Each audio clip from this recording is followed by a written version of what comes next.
Oh, my goodness. That was quite something, I must say.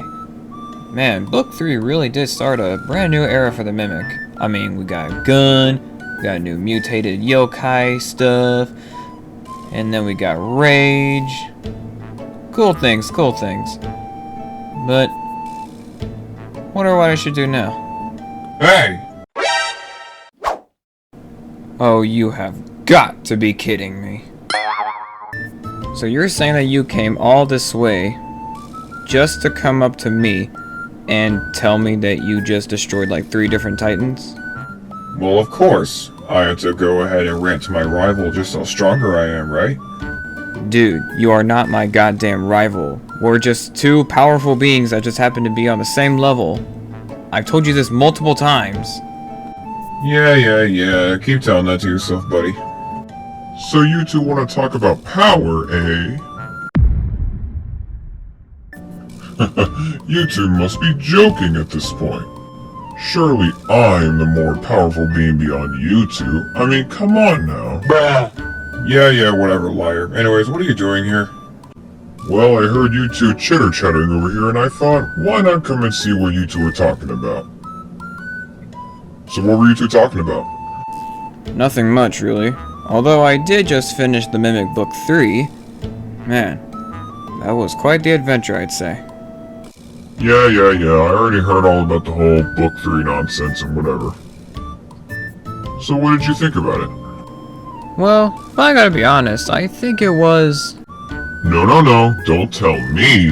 Go ahead and tell your fans. I'm sure they'll love to hear your opinion. For once in a lifetime, you gave me an idea. Hello everybody, it is I, Helix here, and welcome to a, sort of a review video for the Mimic Book 3. So, I kind of just wanted to go ahead and just make this, because, I don't know, I guess why not? Get my thought out somewhere, but kind of just want to talk about Book 3 for a second. You know, since it came out, I made my video, and of course, it did well, and I'm happy about it, but I want to talk about myself as a person. You know, me actually playing the game and how I felt about it. Well, I will say this. I think the chapter was absolute cinema. I thought it was really good. It definitely brought the book 1 scare factor back again, because Muck said that it was gonna feel like book 1 again, you know, with all the creepiness and like the book like actually being scary and whatnot. Well, Muck delivered it very well on that part. He delivered it very well, because in my video, as I was playing, there were a lot of parts that scared me almost to death, and there was a real good amount of adrenaline running through my body in some parts, and some parts of the chapter genuinely made me feel very, very afraid, which is everything that the Mimic needs to do to a player. Of course, it's a horror game, makes them feel scared and whatnot. But Book 3, in my opinion, takes it to like another level, like a way bigger level than I thought I could experience, like in my time playing the Mimic. Because like, I'm not too sure, but like the last time I ever got really scared like that of like the Mimic was, I think, when I played Death's Challenge. I think that's the only time I actually got super duper scared. Of course, I may not have the video for that because it was like way before I started doing content, but like back then, Death's Challenge was probably like the one thing in the Mimic that actually genuinely made me terrified. I mean, not because it was like I had 1 life and it was a secret event, but like it was just the atmosphere and everything around it was just so creepy, and you know, it was just really scary in a way that it genuinely made me feel really, really creeped out. And so, of course, I'm super glad that Book 3 was able to give me that feeling again, you know, make me feel very, very scared of the Mimic and like experience the true horrorness of the game. Because if I'm being honest, Book 2, and I'm pretty sure a lot of other people can agree, Book 2 really did not have that horror factor or horror sense in the entire game, book, whatever you want to call it. Yeah, book 2 did not feel that scary at all, and it felt more like an adventurous and open world type of game, kind of like what Muck said a long time ago.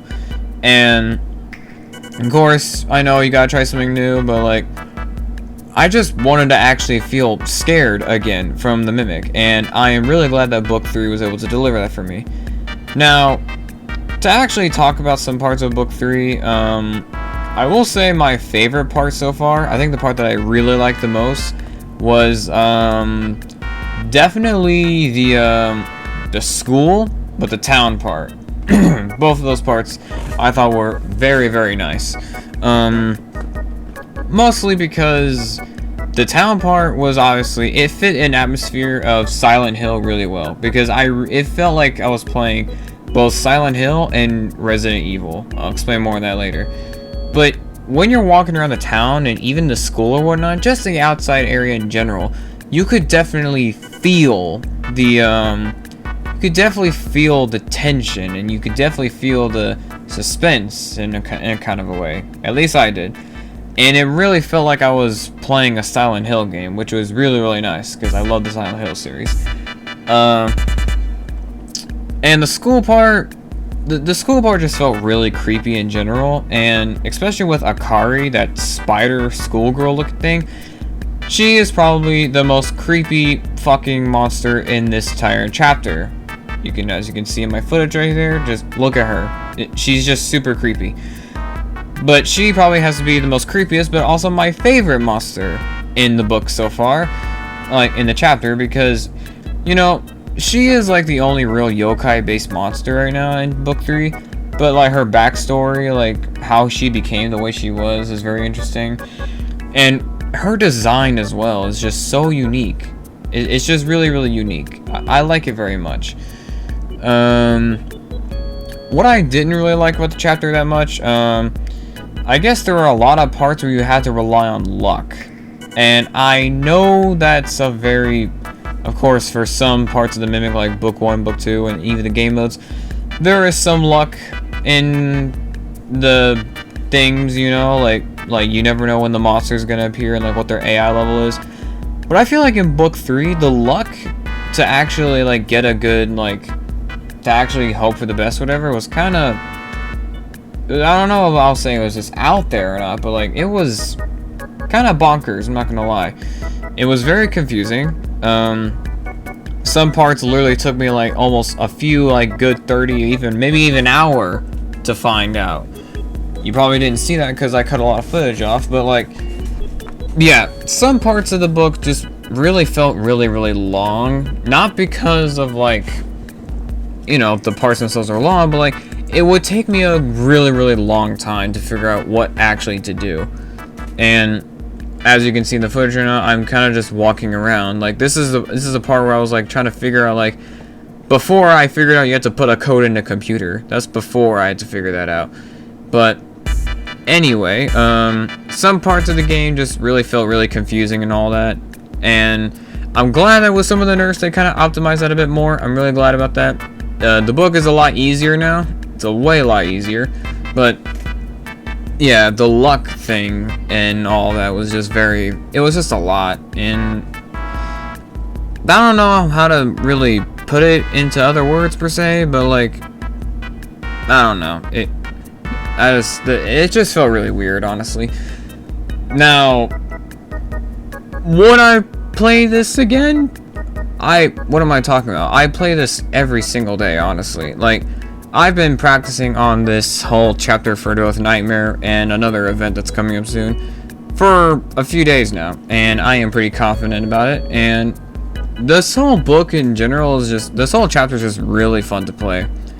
Like, of course, even though playing it like thousands of different times, I still feel very creeped out in some parts, and obviously there's a lot of parts that both annoy me, and there's also some parts that obviously I don't expect that still give me a good jump scare or two, which I love. I love that very much. That's what I want the Mimic to do. I want it to make me feel scared and everything. That's what I want to happen. But so far, those are kind of my thoughts right now on like what I think of the whole chapter as a whole. I think it was a really good chapter. I cannot wait for any future chapters.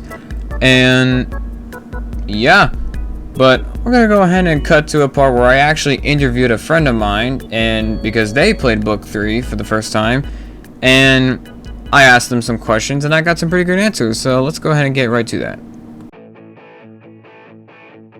So, my dear friend, what did you think of book 3 as a whole? What I think of book 3 as a whole, I mean, like, the game is kind of scary. Like, as if, like it kind of remind me of Silent Hill. Let me see. Like the game is pretty scary. Like when I first joined joining the chapter, like everything was fine until I got to the high school part, and that scared me a lot. Because like I don't know, the schoolgirl, like her transformation is honestly pretty cool. Yeah, that Akari, the big spider thingy. Yeah. Is there like any more questions that you want me to ask, my dear friend? Well, I got a couple more questions for you, if you don't mind. All right. The second question: what was your most favorite part of book 3 so far? The school part. It kind of reminds me of this horror game that I played a few years back. What's it called again? Faith? Yeah. It kind of reminds me of Faith because the dark vibe. I think I remember playing the game Faith a long time ago. And just a little note, I can definitely see where the Silent Hill part comes from. I can definitely see that. Yeah, okay. Any more questions? Only 3 more. Alright. Third question, what was your least favorite part of book 3 so far? The forest map. Because look, listen, like your brightness needs to be all the way turned up. Like when your brightness is turned all the way down, you can't pretty much see anything. Especially if you got like a PC that like a low end PC, they're probably gonna have a hard time seeing because if you turn the graphics up, you're gonna lag. If you're gonna turn the brightness down, the graphics down, you can't pretty much see anything. I see. So that would irritate me the most about the what's it called? The generator parts? The part where you have to wire do the part? Yeah. Oh yeah, I can see that. Yeah. It takes some time to adapt, honestly. Yeah, especially when the spider girl starts like moving around, and if you messed up one of the wires, you're pretty much done for. Not to mention the sheer speed that she travels. Like, if she sees you, you're kind of toast. Yeah. Question number 4. If there was anything you wish they could change or fix in book 3, what would it be? To make the school part a bit longer. So you thought it was too short? Yes. Like I thought there was gonna be like some sort of cutscene. I mean, there is cutscenes in the part, like about the cutscenes, like avoiding the monster, like seeing it around the hallways. And my suggestions is like adding surveillance cameras around the map, so you can locate where she is, and probably add some audio to it to distract her. Interesting. And the final question for you, what do you think could possibly happen in the future of book 3? Yeah, it's when Hideo sacrifices life for Mika, and it says something like, "Oh, I forgot to tell you that, like, I love you," stuff like that. And for they're going to be like base yokai monsters in the game. So that what I'm pretty much excited for. And the future lanterns. Yes, lantern grinding. We love to see it. And I guess there's one more extra question that I just came up with, if you don't mind. Alright, I'll ask it. I don't know how many Mimic developers you actually know of, but if there was one Mimic developer that you would love to meet, who would it be?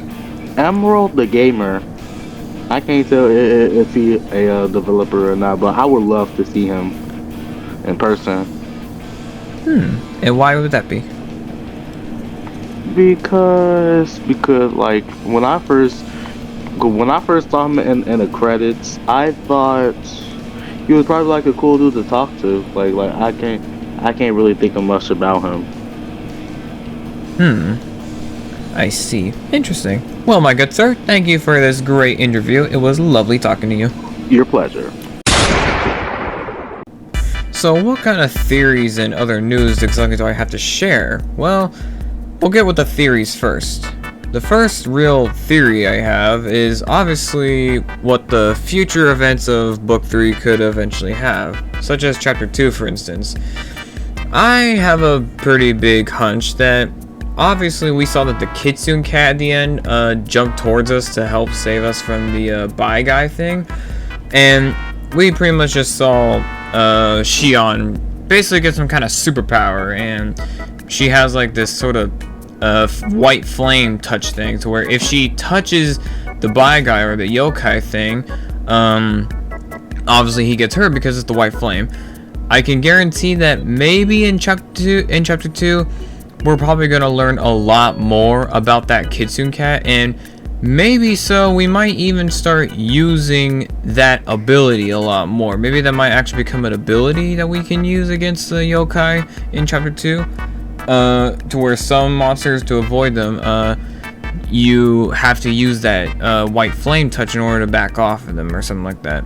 I don't know, but I think the Kitsune Cat is probably going to be explained a lot more in the next chapter, and maybe we even might be able to get some more get some encounters out of it too. What other theories? Oh yeah, Hideo. Pretty sure Hideo is going to have some big part in the next chapter, because at the very end of the first chapter, Shion kind of says that he's acting a bit strange, kind of in a strange way that she doesn't really recognize. And honestly, I think I agree, honestly, because in the part in the school where he literally gets dragged away by Akari out through a window, I'm not sure exactly if he's just speedy fast, because like, how on earth could he have found a walkie-talkie and then talk to us again once we exit the school and back into the forest?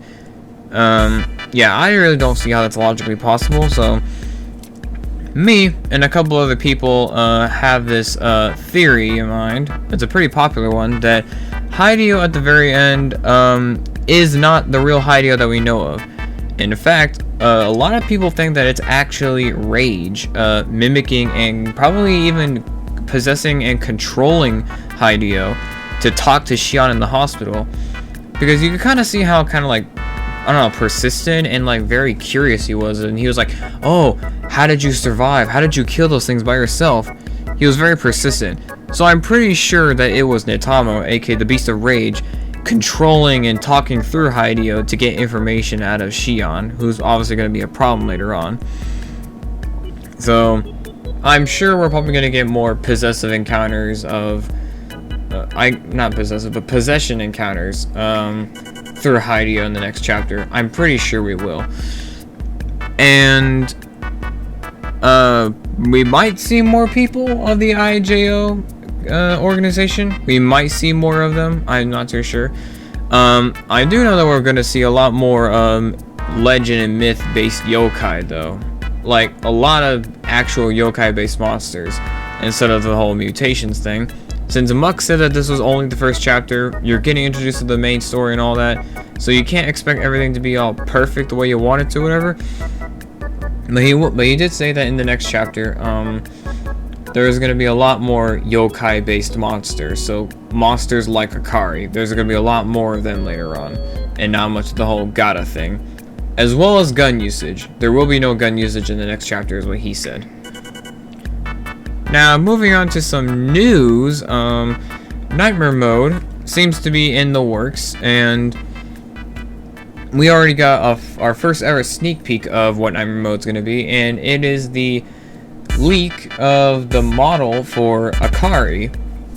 The Akari model is obviously getting a Nightmare Mode, as pretty much every other monster is getting a Nightmare Mode model. And Akari's is being shown to you right now, and I gotta say, it doesn't exactly look scary. scary to me. I just think it looks tough. Like, it makes her look pretty badass, if I'm being honest with you. And I'm wondering if the spider part of her body, like the bottom part of her spider body, you know, where the main spider is, I'm really wondering if maybe that's gonna be changed into something a lot different. Don't know really, but you never know what could happen.